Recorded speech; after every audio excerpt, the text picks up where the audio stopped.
Shalom Bapak Ibu yang terkasih. Selamat pagi. Saya percaya kuasa Tuhan selalu memenuhi kita, sekalipun kita ibadah di rumah, tetapi kuasa Tuhan tidak pernah berkesudahan dalam hidup kita. Bapak Ibu, sebelum kita memulai pujian dan penyembahan kita, mari kita menenangkan hati kita, kita bersyukur kepada Tuhan. Mari kita berdoa. Bapa yang baik, kami bersyukur atas anugerah-Mu dalam hidup kami.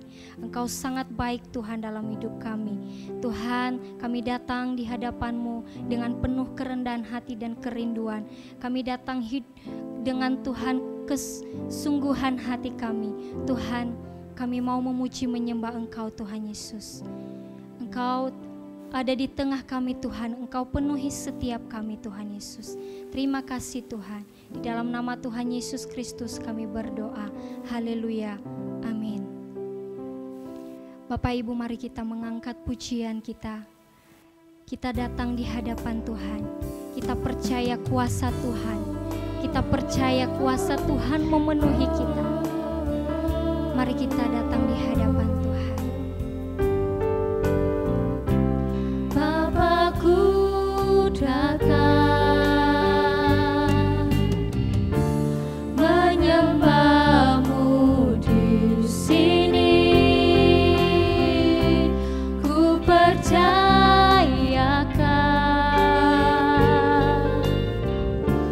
ada bagiku. Tak usah ku takut, tak usah ku takut, sebab Kau sertaku. Tak usah ku bimbang, Kau di dalamku. Tak usah ku cemas, Kau penghiburku. Saat ku lemah, Kau kuatku. Ku nyanyi haleluya,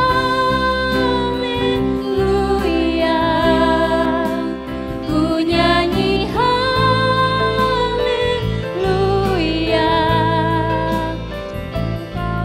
Engkau sungguh hebat, Engkau ajaib Tuhan. Ku nyanyi haleluya, ku nyanyi haleluya,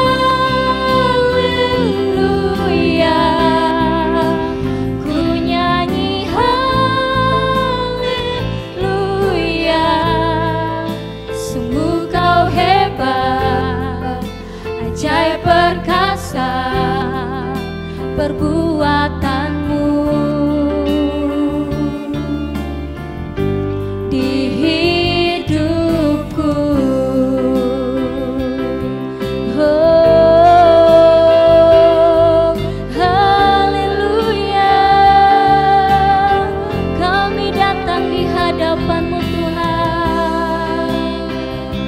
Kami memuji menyembah-Mu. Engkau Allah yang setia, Engkau Allah yang mulia. Glory,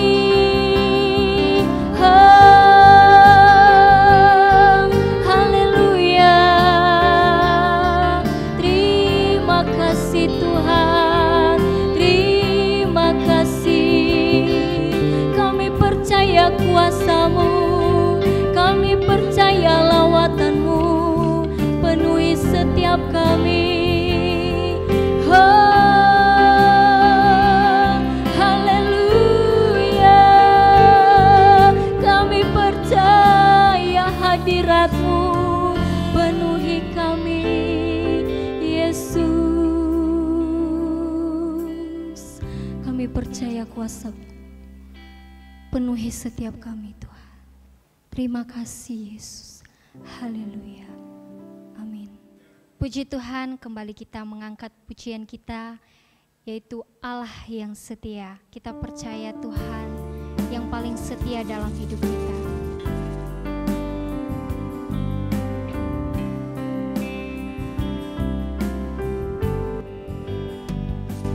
Allah yang setia, yang mulia, kasih-Mu besar Tuhan, Kau pulihkan hidupku. Kaulah harapanku,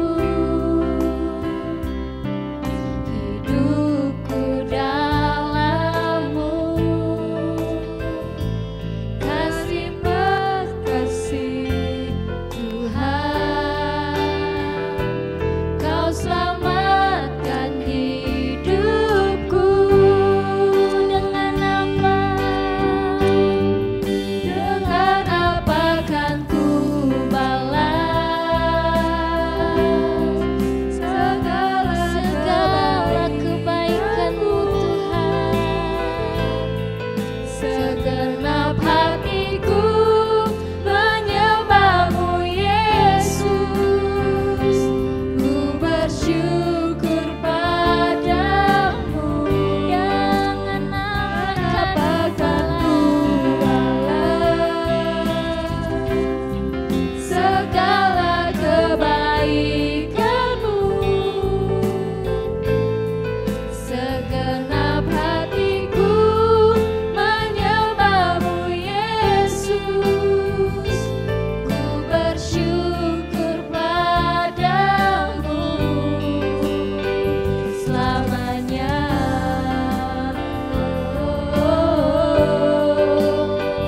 Selamanya.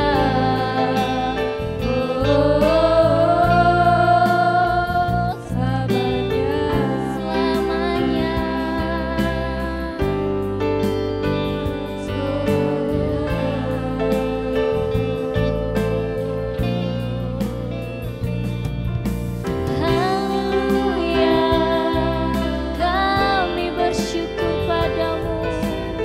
Kau Allah yang setia, Engkau Bapa yang sungguh baik. Haleluya, glory, glory. Haleluya, Engkau sungguh setia.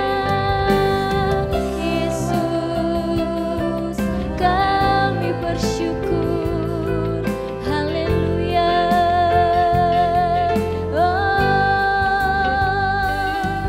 Haleluya. Kami bersyukur padamu ya Tuhan. Engkau sangat baik dalam hidup kami. Engkau Allah yang setia dalam hidup kami. Tuhan, saat ini kami mau mendengarkan kebenaran firman-Mu.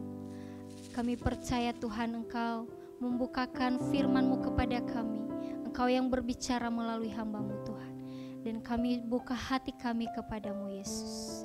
Terima kasih Tuhan, terima kasih. Di dalam nama Tuhan Yesus Kristus kami berdoa. Haleluya. Amin. Puji Tuhan, Shalom. Apa kabarnya? Saya percaya bahwa pagi hari ini kita kembali bersama-sama berjumpa dalam keadaan yang semakin baik. Mungkin kita semuanya hari-hari ini pun sudah mulai merasa semakin bosan. Tetapi saya percaya Bapak Ibu yang ada di rumah, semua keluarga yang hari ini bersama-sama masih berkumpul, saya berkata biarlah anugerah kasih Tuhan yang ajaib saja yang menjadikan kita semakin memiliki damai dan sejahtera atas kita semuanya. Baik, bersama-sama pagi hari ini kita akan memasuki akan kebenaran firman Tuhan. Pagi hari ini saya memberikan satu tema, mengapa Tuhan mengizinkan penderitaan. Ya, inilah yang menjadi pertanyaan bagi banyak orang. Orang selalu bertanya, mengapa Tuhan mengizinkan ada penderitaan? Mengapa Tuhan mengizinkan ada kesusahan? Nah, kita sebagai anak-anak Tuhan, mungkin dalam hati, dalam diri kita masing-masing, bahkan mungkin mulai mempertanyakan, benarkah Tuhan itu ada? Kalau benar Tuhan itu ada, mengapa Tuhan mengizinkan kepada kami semuanya penderitaan? Seperti halnya hari ini kita sedang mengalami yang namanya COVID-19 atau virus corona. Semua orang mulai banyak mengeluh, mulai merasa kehilangan kebebasan, dan kita mulai mempertanyakan, di mana Tuhan? Nah, tetapi kalau Bapak Ibu bersama-sama memperhatikan akan setiap perkataan janji firman Tuhan, di situ kita menemukan banyak sekali hal-hal yang memang Tuhan izinkan, secara khusus yaitu tentang adanya penderitaan atau kesusahan.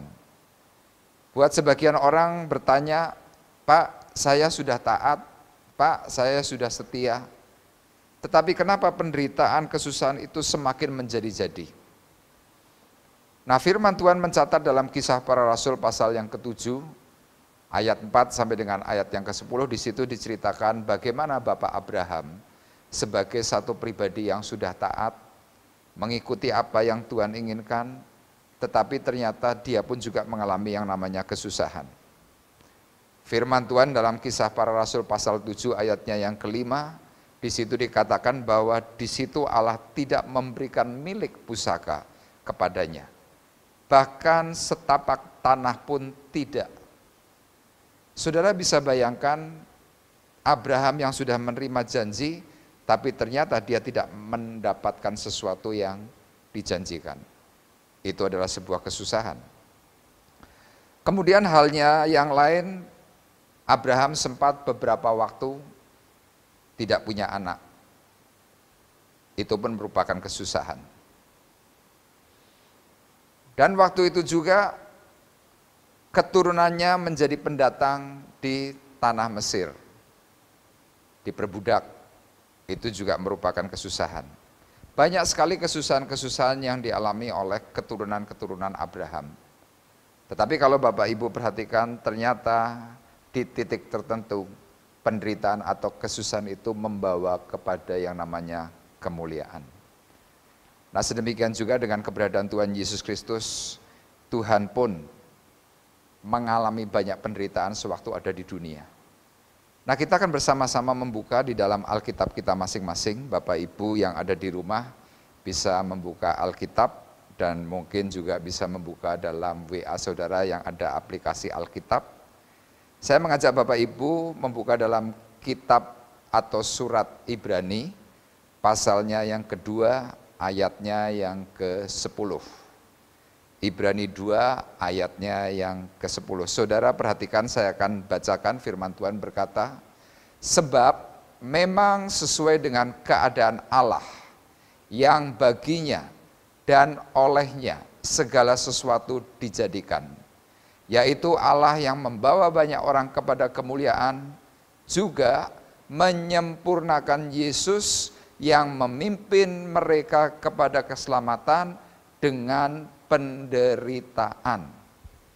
Saudara perhatikan perkataan yang disampaikan oleh penulis Ibrani, Yesus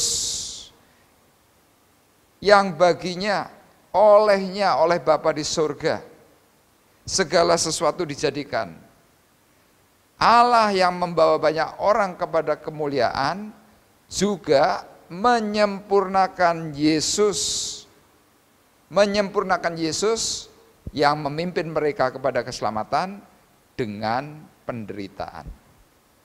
Saudara mungkin akan bertanya, apakah Yesus selama ada di dunia belum sempurna? Kenapa Yesus mengalami penderitaan? Mengapa Yesus disempurnakan dengan penderitaan?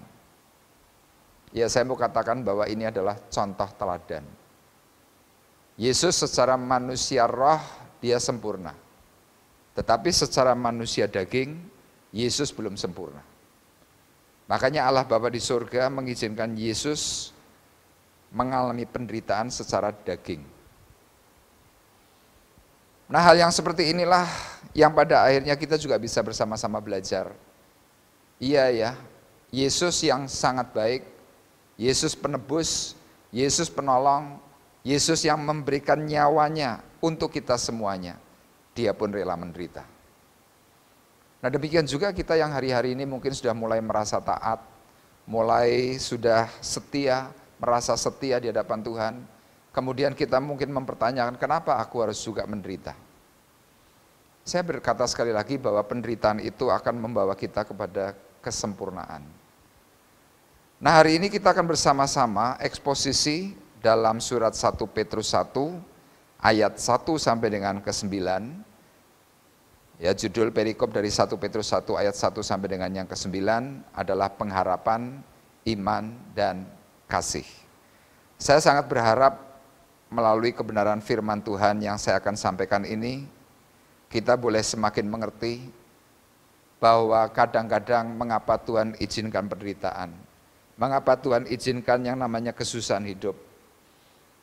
Ya, melalui kebenaran firman Tuhan ini, biarlah perkataan firman Tuhan ini memberikan satu jawaban, sehingga kita yang hari-hari ini mungkin mulai merasa jenuh, mulai merasa bahwa ikut Tuhan percuma, kita akan kembali bersama-sama bangkit, karena apa? Tuhan memberikan jawaban melalui perkataan firman-Nya. Saya akan bacakan untuk Bapak Ibu Saudara terkasih dalam surat 1 Petrus 1 ayatnya yang ke-6. Firman Tuhan berkata, bergembiralah akan hal itu. Sekalipun sekarang ini kamu seketika harus berduka cita oleh berbagai-bagai pencobaan. Petrus sebagai rasulnya Tuhan Yesus Kristus berkata, kalau engkau sedang mengalami yang namanya penderitaan, kalau engkau sedang mengalami yang namanya kesusahan hidup, Petrus mengingatkan kepada kita semuanya, dia berkata, bergembiralah akan hal itu. Mungkin saudara akan berkata, Pak, susah kok malah bergembira. Pak, ada penderitaan kok aku harus bersuka cita bergembira. Ini kan namanya enggak normal. Tapi di sini kita sebagai anak-anak Tuhan harus mulai mengerti bahwa ketika kita bergembira waktu mengalami segala sesuatu pencobaan, ada satu janji, ada satu ujung yang kita tidak pernah tahu, yaitu ujungnya adalah kemuliaan. Sama saudara yang hari ini mungkin sedang bersekolah, saudara hari ini sedang menuntut ilmu, saudara mungkin sekarang sedang belajar mengejar gelar S1, S2, S3. Kalau saya bertanya kepada Bapak Ibu Saudara, apakah sewaktu saudara sedang belajar, waktu saudara mungkin sedang menuntut ilmu, apakah itu sebuah kegembiraan? Saya berkata tidak. Itu tentu ada yang namanya sisi-sisi yang menyusahkan. Saudara mungkin tidak tidur, saudara harus belajar mati-matian, sedangkan teman-teman yang lain sedang bermain-main atau mungkin sedang merasakan hal-hal yang lebih menyukakan hati. Tetapi saudara yang sedang menuntut ilmu, saudara harus mati-matian mungkin membaca buku sampai bertumpuk-tumpuk. Tetapi sewaktu kita mengerti bahwa nanti akan ada satu ending yang baik, saudara bisa meraih gelar S1, meraih gelar S2, meraih gelar S3. Disitulah saudara mengalami sesuatu yang beda. Makanya sewaktu saudara sedang mengalami sesuatu yang mungkin sedang tidak menyukakan hati hari ini, Petrus sekali lagi berkata, bergembiralah akan hal itu. Karena waktu kita hari ini bergembira, meskipun ada kesusahan, nanti akan ada satu upah yang besar. Firman Tuhan mencatat, upahmu besar di surga. Nah, melalui perkataan Rasul Petrus inilah, mari kita bersama-sama belajar mengapa Tuhan izinkan ada penderitaan atau kesusahan. Yang pertama, kita lihat dalam ayat 3, dikatakan, terpujilah Allah dan Bapa Tuhan kita Yesus Kristus, yang karena rahmat-Nya yang besar, telah melahirkan kita kembali oleh kebangkitan Yesus Kristus dari antara orang mati kepada suatu hidup yang penuh pengharapan. Jadi hal yang pertama mengapa Tuhan mengizinkan kita mengalami yang namanya penderitaan, karena Tuhan sedang menginginkan adanya perubahan gaya hidup. Sekali lagi saudara perhatikan ayat firman Tuhan berkata, terpujilah Allah dan Bapa Tuhan kita Yesus Kristus, yang karena rahmat-Nya yang besar telah melahirkan kita kembali. Seperti halnya saya hari ini sudah berusia cukup. Apakah saya dilahirkan kembali seperti pada waktu bayi? Tidak. Saya mengalami kelahiran kembali, yaitu disebut dengan lahir baru. Karena apa? Ada karya penebusan. Secara manusia lama saya mati. Kenapa? Ya, karena saya dahulu banyak melakukan pelanggaran. Tidak mengikuti perkataan-perkataan firman Tuhan. Melakukan banyak hal-hal yang tidak menyenangkan hati Tuhan. Tetapi ketika Tuhan masuk di dalam kehidupan saya secara pribadi, disitulah saya mulai menemukan yang namanya kelahiran kembali. Hidup diubahkan. Ya, kalau saya dahulu mendengar akan perkataan-perkataan firman yang memberikan penyampaian, hidup di dalam Tuhan itu ada perubahan gaya loh, ada perubahan gaya hidup. Saya dahulu tidak terlalu percaya hal-hal yang seperti itu. Tetapi ketika saya mengalami satu sentuhan dari kasih Bapa di surga melalui Tuhan Yesus Kristus, saya bisa sangat memahami. Kenapa? Karena seperti apa yang dikatakan oleh Tuhan, yang dituliskan oleh Rasul Petrus di sini, dikatakan yang karena rahmatnya yang besar telah melahirkan kita kembali. Jadi seperti saya ini adalah orang yang dilahirkan kembali. Mengalami satu perubahan gaya hidup yang lama sudah berlalu. Mungkin untuk sebagian orang yang hari ini sedang belum mengerti secara baik, secara benar tentang apa yang dikatakan oleh Tuhan, mereka akan berkata, masa iya? Orang akan selalu mungkin melecehkan atau mungkin nyinyir dengan apa yang dikatakan oleh firman Tuhan. Tetapi hari ini saya berani menyampaikan hal yang seperti ini, kenapa? Saya pernah mengalami. Saya pernah mengalami sesuatu yang dahulu tidak baik. Hari ini ketika saya mengikut Tuhan, hari ini saya tahu bahwa Tuhan membawa kebaikan di dalam hidup saya secara pribadi. Nah sama di dalam satu posisi yang hari ini kita sedang mengalami yang namanya virus corona atau COVID-19. Saudara mau tidak mau, tanpa sadar, seperti yang dikatakan oleh firman Tuhan, saudara sedang dibawa dalam sebuah perubahan gaya hidup. Apa gaya hidup yang Tuhan mau lakukan dalam hidup kita masing-masing? Kalau saudara perhatikan secara baik, mungkin hari ini gaya makanmu berubah. Ya saudara yang kemarin-kemarin sebelum ada virus corona atau COVID-19, saudara biasanya selalu makan di luar, selalu makan mungkin di restoran-restoran, atau mungkin Bapak Ibu makan di warung-warung. Tapi hari ini lihat, saya memperhatikan ada banyak orang yang pada akhirnya karena sebuah isolasi paksa, hidup di karantina di rumah masing-masing, mau tidak mau, masak sendiri, mulai makan di rumah. Kemudian yang tadinya mungkin malas membaca Alkitab karena kesibukan-kesibukan. Sama hari ini saudara sedang dibawa oleh Tuhan dalam perubahan gaya hidup. Yang dahulu malas membaca Alkitab, saudara karena mungkin jenuh, pada akhirnya saudara membuka Alkitabnya masing-masing.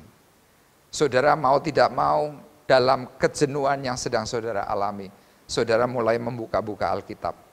Saudara mulai ingin cari tahu ada apa di dalam Alkitab. Mungkin saudara yang dahulu tidak pernah berdoa, sama berhari-hari, berminggu-minggu, tanpa terasa kita sudah 1 bulan ya ada di rumah, kita dikarantina dalam tanda kutip, dipaksa.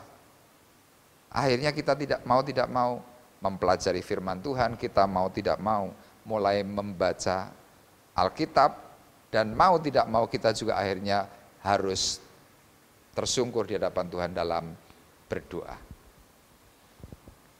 Inilah yang Rasul Petrus katakan bahwa terpujilah Allah dan Bapa Tuhan kita Yesus Kristus yang karena rahmatnya yang besar. Jadi saudara bisa perhatikan bahwa di tengah-tengah kesulitan, di tengah-tengah penderitaan, Tuhan menurunkan rahmatnya yang besar, melahirkan kita kembali dalam bentuk yang baru karena apa? Kita mulai mendekat dan berani intim kepada Tuhan yang baik. Ini adalah hal yang pertama mengapa Tuhan izinkan ada kesusahan, penderitaan dalam hidup kita masing-masing. Kemudian yang kedua, kita sekarang perhatikan dalam ayatnya yang keempat dan ayat yang kelima, firman Tuhan berkata, untuk menerima suatu bagian yang tidak dapat binasa, yang tidak dapat semar, dan yang tidak dapat layu, yang tersimpan di surga bagi kamu. Ayat 5, yaitu kamu yang dipelihara dalam kekuatan Allah karena imanmu, sementara kamu menantikan keselamatan yang telah tersedia untuk dinyatakan pada zaman akhir. Jadi kalau saudara perhatikan, mengapa sih Tuhan izinkan kita mengalami penderitaan? Yang kedua, karena Tuhan mau memberikan kepada kita sesuatu yang mulia. Kita mau menerima sesuatu yang mulia yang Tuhan sudah sediakan. Sekali lagi ayat yang keempat berkata demikian, untuk menerima suatu bagian yang tidak dapat binasa. Untuk menerima sesuatu bagian yang tidak dapat cemar dan yang tidak dapat layu. Jadi kalau saudara perhatikan satu hal ini ternyata apa? Di dalam penderitaan, di dalam kesusahan, Tuhan menyediakan sesuatu yang luar biasa di dalam surga. Kalau seperti yang dituliskan dalam ayat yang kelima, kalau kita masing-masing mau memelihara iman, serta mau menantikan keselamatan yang telah tersedia. Jadi saudara perhatikan, mungkin saudara yang hari-hari ini mulai mengeluh, mulai tidak tahan dengan adanya penderitaan, kesusahan. Saudara yang mulai jenuh, saudara diingatkan oleh Tuhan bahwa kesusahanmu, bahwa penderitaanmu, bahwa kejenuhanmu, untuk apa? Untuk menerima suatu bagian yang tidak dapat binasa. Di mana itu tempatnya? Di dalam surga. Ya kalau saudara memperhatikan di dalam Alkitab janji firman Tuhan itu luar biasa. Firman Tuhan mencatat dalam kitab Wahyu. Di dalam surga lantainya itu terbuat dari emas. Saudara bisa bayangkan kalau lantainya saja terbuat dari emas, terus yang lainnya seperti apa? Nah inilah yang Tuhan mau janjikan kepada kita semuanya jika masing-masing kita seperti dalam ayat yang kelima, yaitu kamu yang dipelihara dalam kekuatan Allah karena imanmu. Jadi Tuhan mengingatkan kepada kita semuanya, yuk kita bersama-sama di dalam kesusahan, di dalam penderitaan, dalam ketidaksukaan kita, yuk tetap bersama-sama memelihara iman, bersama-sama tetap menantikan keselamatan yang telah tersedia. Kapan tersedia itu? Sekarang kata firman Tuhan. Kenapa? Ya firman Tuhan berkata, untuk dinyatakan pada zaman akhir. Jadi kalau saudara perhatikan secara baik-baik, inilah zaman akhir. Dalam surat Timotius sudah dijelaskan, di akhir zaman nanti akan ada kesusahan. Jadi kalau hari ini kita sedang diizinkan oleh Tuhan mengalami yang namanya kesusahan penderitaan, ya banyak sekali hamba-hamba Tuhan mengatakan bahwa ini sedang untuk mempersiapkan. Kenapa? Nantinya akan ada yang namanya zaman kesusahan besar. Yang seperti hari ini belum apa-apa. Makanya melalui kebenaran firman Tuhan saya juga mengingatkan Bapak Ibu Saudara yang terkasih. Yuk kita mengerti, di dalam kesusahan yang Tuhan sedang izinkan, kita sedang mau dibawa oleh Tuhan untuk menerima sesuatu yang mulia. Itu yang kedua. Dan yang terakhir, bagian yang ketiga, di dalam ayatnya yang ketujuh, firman Tuhan berkata dengan sangat jelas, maksud semuanya itu ialah untuk membuktikan kemurnian imanmu, yang jauh lebih tinggi nilainya daripada emas yang fana, yang diuji kemurniannya dengan api, sehingga kamu memperoleh puji-pujian, dan kemuliaan serta kehormatan pada hari Yesus Kristus menyatakan dirinya. Jadi sekali lagi firman Tuhan berkata, mengapa Tuhan izinkan kesusahan penderitaan? Karena semuanya itu untuk membuktikan kemurnian iman. Iman kita masing-masing. Jadi melalui penderitaan, kita ini sedang dimurnikan. Sekali lagi saya akan bacakan firman Tuhan dalam ayat 7 bagian B, yang diuji kemurniannya dengan api, sehingga kamu memperoleh puji-pujian dan kemuliaan dan kehormatan. Saya memberikan sebuah analogi, ya firman Tuhan di sini dikatakan seperti emas yang fana. Emas kalau mungkin katakanlah karatnya itu hanya 18 karat, itu nilainya murah. 22 karat juga masih murah. Tapi kalau emas itu nilainya adalah 24 karat, nilai itu adalah nilai yang mahal. Tetapi saudara perhatikan, untuk bisa mencapai 24 karat, itu membutuhkan suatu proses yang panjang. Sama, saudara kalau ingin berharga di mata Tuhan, kita harus mengalami yang namanya proses panjang. Emas ketika sedang mengalami proses yang panjang untuk menjadi emas murni, itu perlu dibakar berulang kali. Kenapa perlu dibakar? Ya, karena ketika emas itu dibakar dengan suhu yang sangat tinggi, maka sedimen-sedimen atau endapan-endapan yang ada di dalam emas yang belum murni itu akan terpisah. Sama dengan hidup kita, waktu saudara mungkin hari ini sedang mengalami penderitaan, mengalami yang namanya kesusahan. Saudara rasa-rasanya mungkin hidup seperti di dalam api, rasanya serba tidak nyaman, saudara merasa gerah, saudara merasa panas. Tetapi waktu saudara mengalami hal yang seperti itu tanpa sadar, endapan-endapan atau sedimen-sedimen hidupmu yang sedang tidak benar, itu Tuhan sedang singkirkan. Makanya kalau firman Tuhan berkata bahwa maksud semuanya itu ialah untuk membuktikan kemurnian imanmu, imanmu itu ternyata jauh lebih tinggi nilainya daripada emas yang fana. Banyak dari kita memikirkan bahwa yang penting adalah harta duniawi, yang penting kekayaan, yang penting sesuatu yang kelihatan. Jarang kita memikirkan sesuatu yang tidak kelihatan, yaitu tentang keselamatan. Tetapi pagi hari ini Tuhan mengingatkan kepada kita semuanya, bahwa keselamatan itu jauh lebih penting daripada apa yang kau punya hari ini. Hari ini kita sedang dibawa oleh Tuhan dalam sebuah pengertian, bahwa apa sih arti kita mengikut Tuhan? Apa sih arti kita itu mengiring Yesus? Kadang-kadang hari ini kita mungkin hanya berpikir bahwa mengiring Yesus, mengikut Tuhan ada berkat-berkat yang besar. Mungkin hidupmu dicukupkan, hidupmu mungkin dipuaskan.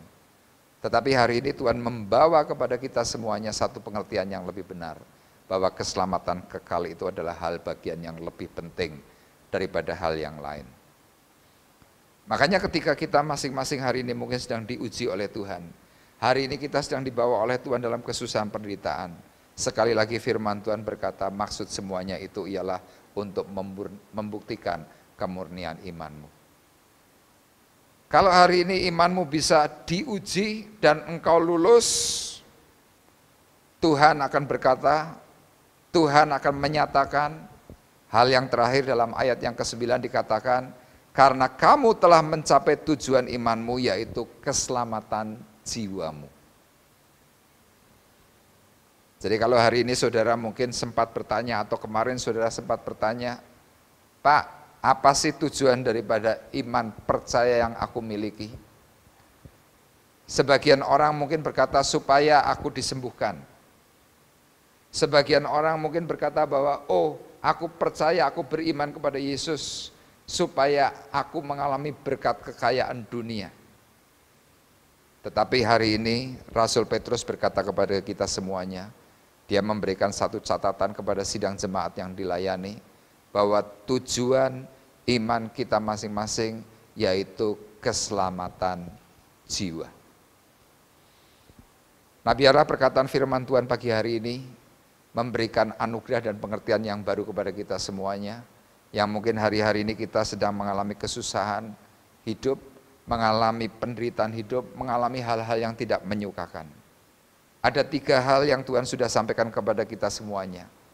Hal yang pertama, mengapa kita mengalami, diizinkan oleh Tuhan kesusahan penderitaan? Karena yang pertama, Tuhan menginginkan adanya perubahan gaya hidup.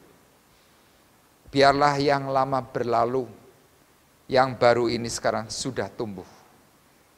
Kemudian hal yang kedua, karena Tuhan membawa kita semuanya untuk kita menerima sesuatu yang mulia, sesuatu yang kekal di dalam surga. Dan yang terakhir, yang ketiga, supaya kita menjadi pribadi-pribadi yang sempurna. Seperti halnya Tuhan Yesus Kristus, Dia yang sebagai penolong, Dia yang sebagai juru selamat, Dia pun disempurnakan oleh Bapa di surga melalui penderitaan. Amin. Tuhan memberkati. Nah, Bapak Ibu Saudara yang terkasih, sebelum kita bersama-sama memasuki dalam doa, pagi hari ini adalah hari pertama di bulan Mei. Kita akan bersama-sama mempersiapkan hati, mempersiapkan diri kita, mempersiapkan pikiran kita. Kita sebentar akan menerima roti dan anggur perjamuan kudus. Saya sudah memegang anggur dan juga roti perjamuan kudus yang sudah disediakan. Nah, Bapak Ibu juga bisa bersama-sama saya mempersiapkan terlebih dahulu di rumah masing-masing. Mari Bapak Ibu mempersiapkan dan menerima dengan hati yang bersungguh, hati yang tulus, hati yang beriman kepada Yesus Kristus Tuhan, bahwa perjamuan kudus yang sebentar akan kita terima bersama-sama adalah hal di mana kita mengingat akan kematian Tuhan di kayu salib. Ya Bapak Ibu yang ada di rumah, mungkin bisa salah satu, mungkin Bapak sebagai suami bisa menjadi imam di dalam keluarga, bisa mengambil roti dan anggur terlebih dahulu kemudian dibagikan kepada istri dan juga anak-anak. Atau mungkin kalau di rumah tangga tidak ada suami, bisa ibu sebagai pengganti suami menjadi imam dalam keluarga untuk membagikan roti dan anggur kepada keluarga-keluarga yang lain. Nah, mari kita bersama-sama akan menerima roti dan anggur. Saya mengundang Bapak Ibu untuk bangkit berdiri. Kita akan berdoa terlebih dahulu bersama-sama. Haleluya. Bapa di surga, Bapa yang baik, pagi hari ini di hadapan-Mu, kami sungguh bersyukur dan berterima kasih, karena anugerah kasih Tuhan yang ajaib itu telah menolong dan memberkati kami melalui perkataan firman yang kami boleh terima. Hari ini kami Tuhan bersama-sama seluruh sidang jemaat yang mendengarkan, yang melihat akan ibadah online ini, biarlah melalui perkataan firman yang sudah kami terima, kami boleh memahami, kami boleh mengerti. Ternyata penderitaan, kesusahan yang sedang kami alami membawa kami semuanya kepada satu kemuliaan. Seperti halnya Yesus Kristus Tuhan juga mengalami penderitaan yang sama. Dan kami bersyukur Tuhan untuk apa yang Tuhan sudah nyatakan. Untuk itu kami bersama-sama Tuhan akan mengingat akan pengorbanan Tuhan di kayu salib. Tuhan, di tangan hamba-Mu sudah hamba-Mu pegang anggur dan juga roti perjamuan yang sebentar akan kami makan dan minum bersama-sama. Untuk itu Tuhan, berkati roti dan anggur perjamuan yang sudah kami pegang dan yang sudah kami terima. Tuhan, urapi dan berkati akan seluruh sidang jemaat-Mu yang sebentar akan menerimanya. Tuhan, kami percaya yang mengalami kesusahan, yang mengalami penderitaan, yang mengalami sakit, yang mengalami kelemahan, atau mengalami hal-hal yang tidak baik, melalui roti dan anggur perjamuan ini kami semakin mengerti Tuhan datang untuk menebus kami semuanya. Bahkan segala kelemahan, segala sakit, segala penderitaan kami dipatahkan dalam nama Tuhan Yesus Kristus. Terima kasih Bapa di surga. Sebentar kami akan menerima perkataan firman-Mu. Terima kasih. Di dalam nama Yesus Kristus Tuhan, kami sudah berdoa dan mengucapkan syukur kami. Haleluya. Amin. Bapak Ibu, mari kita bersama-sama memegang roti dan anggur perjamuan. Saya akan membacakan buat Bapak Ibu Saudara yang terkasih.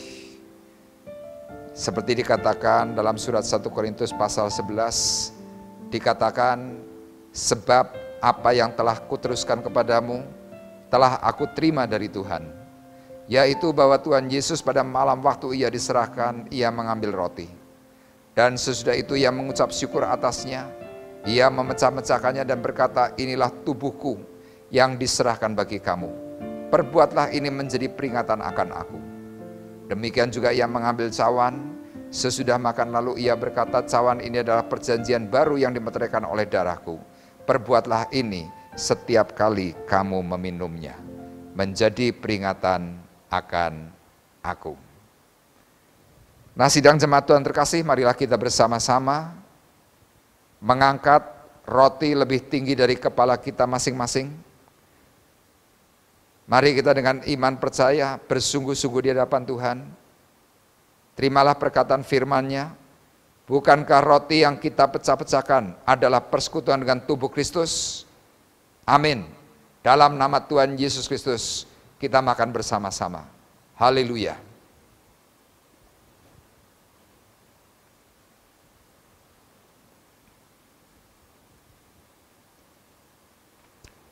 Haleluya. Terima kasih Tuhan. Dan marilah kita bersama-sama mengangkat cawan berkat ini lebih tinggi dari kepala kita masing-masing. Dan terimalah perkataan firman-Nya. Bukankah cawan pengucapan syukur yang atasnya kita ucapkan syukur adalah persekutuan dengan darah Kristus? Amin. Dalam nama Tuhan Yesus Kristus, kita minum bersama-sama. Haleluya.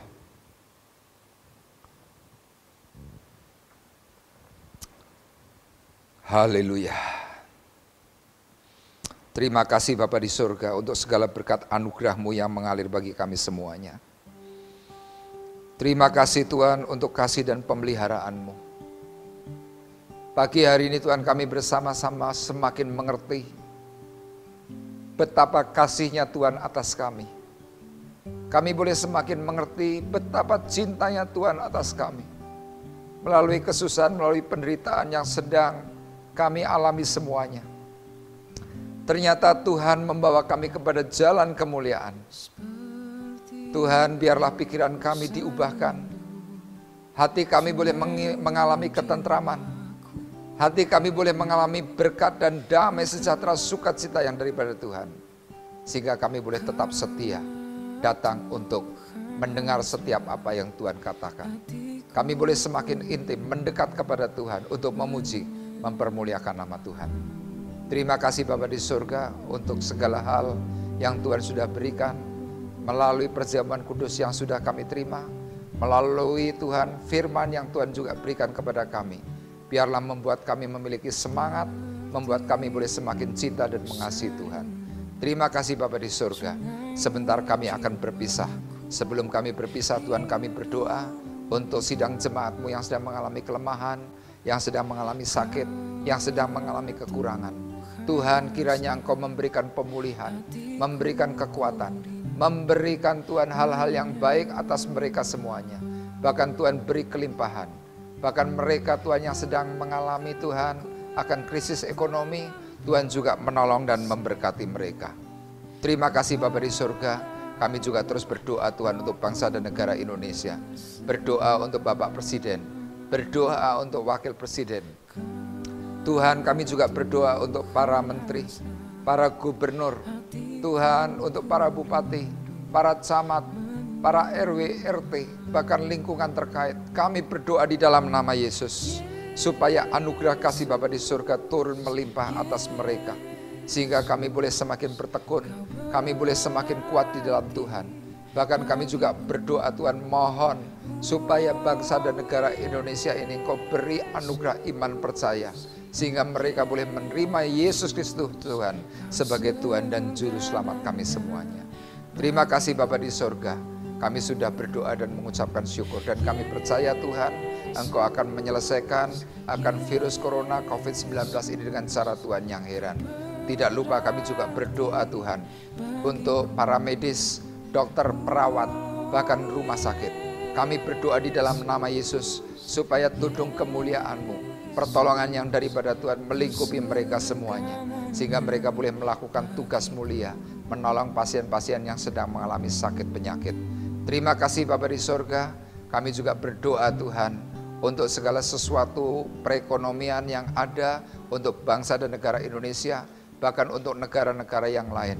Kiranya Engkau juga memberikan kelegaan, Engkau menolong keluar dari krisis ekonomi ini, supaya Tuhan kami boleh kembali bersama-sama menikmati akan berkat anugerah Tuhan yang ajaib. Terima kasih Bapa di surga, dan tiba saatnya sekarang Tuhan, kami hendak berpisah satu dengan yang lain. Kami mohon berkat serta penyertaan yang daripada Tuhan. Sidang jemaat Tuhan terkasih, marilah kita bersama-sama bangkit berdiri. Kita bersama-sama mengangkat hati, mengangkat tangan kita di hadapan Tuhan. Terimalah berkat damai sejahtera Allah Bapa di surga. Terimalah berkat kasih karunia Tuhan Yesus Kristus di dalam persekutuan Roh Kudus. Tuhan memberkati kita semuanya, mulai dari pagi hari ini sampai Maranatha datang kedua kali. Dalam berkat nama Tuhan Yesus Kristus, kami sudah berdoa dan mengucapkan syukur kami. Dan kita semua yang diberkati oleh Tuhan bersama-sama berkata, amin.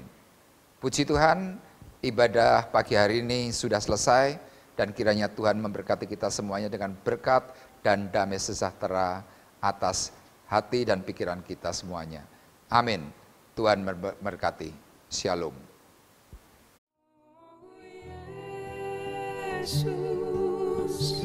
Yesus, Kau segalanya.